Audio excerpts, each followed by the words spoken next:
हरि ओम पिला माने आगु आम मंगली अइला उषा पद्य आलोचना करथिले। आज आम जानिबा महर्षि वाल्मीकि आश्रम रे सती सीता देवी को उषा किपरि भाव स्वागत जनाइछन्ति पठित कविता आधार रे आज आम आलोचना करिबा। उत्कल भारती बरपुत्र स्वभाव कवि गंगाधर मेहर एकाधार थिले अम्लान प्रतिभार जड़े शिल्पी, प्रकृतिवादी, सौंदर्य पिपासु, स्वदेश प्रेमी, युव सचेतक तथा समन्वयात्मक सारस्वत स्रष्टा।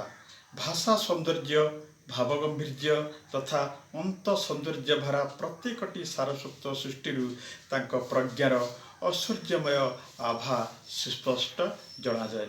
कवि सृष्टि निचय मध्य तपस्विनी, प्रणयवल्लरी, कीचकबद्ध, इंदुमती, पद्मिनी, अयोध्या दृश्य तथा उत्कल लक्ष्मी आदि काव्य समूह तथा क्षुद्र गीत संकलन मध्य अच्छी अर्घ्य थाली, कृषक संगीत, कवितामाला और कविता कल्लोल आदि कवि अम्लान प्रतिभार परिचय प्रदान करे।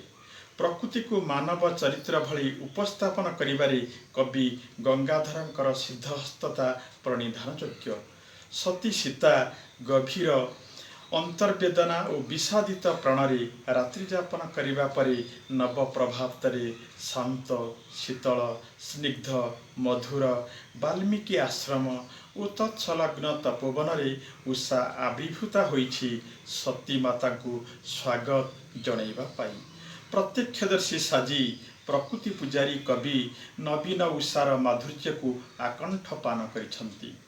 कवि कल्पना समस्त मानवीय गुण भूषिता उषा जने सहृदय संवेदनशीला नारी भाव आविर्भूता होइछि आश्रम परिवेश।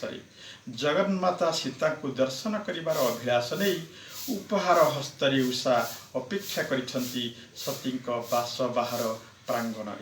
सर्वमंगलमयतार सूचना प्रदान करी मंगलमयी उषा विकसित पद्मपुष्पर सौंदर्य सुदृशा होई आश्रम प्रांगण रे सतीमाता सीता को दर्शन पिपासा चरितार्थ करने उद्देश्य अपेक्षारत। सीता को उपहार देवाई करपल्लवरे रही निहार मुक्तार अंजलि। श्रुति सुखदायी कोकिलर कोमल मधुर कुहुतान सती को निद्राभंग करने आह्वान करिछन्ति से।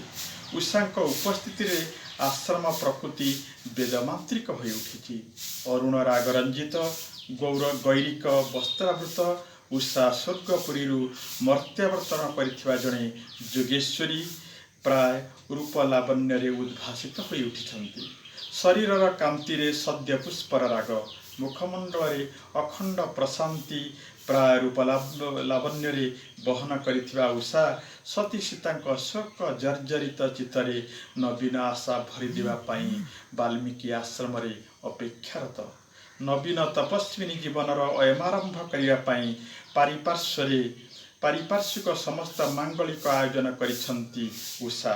कवि भाषा समीर संगीत गाए भ्रमर वीणा बजाए सुरभि नर्तने थाए उषा निर्देश।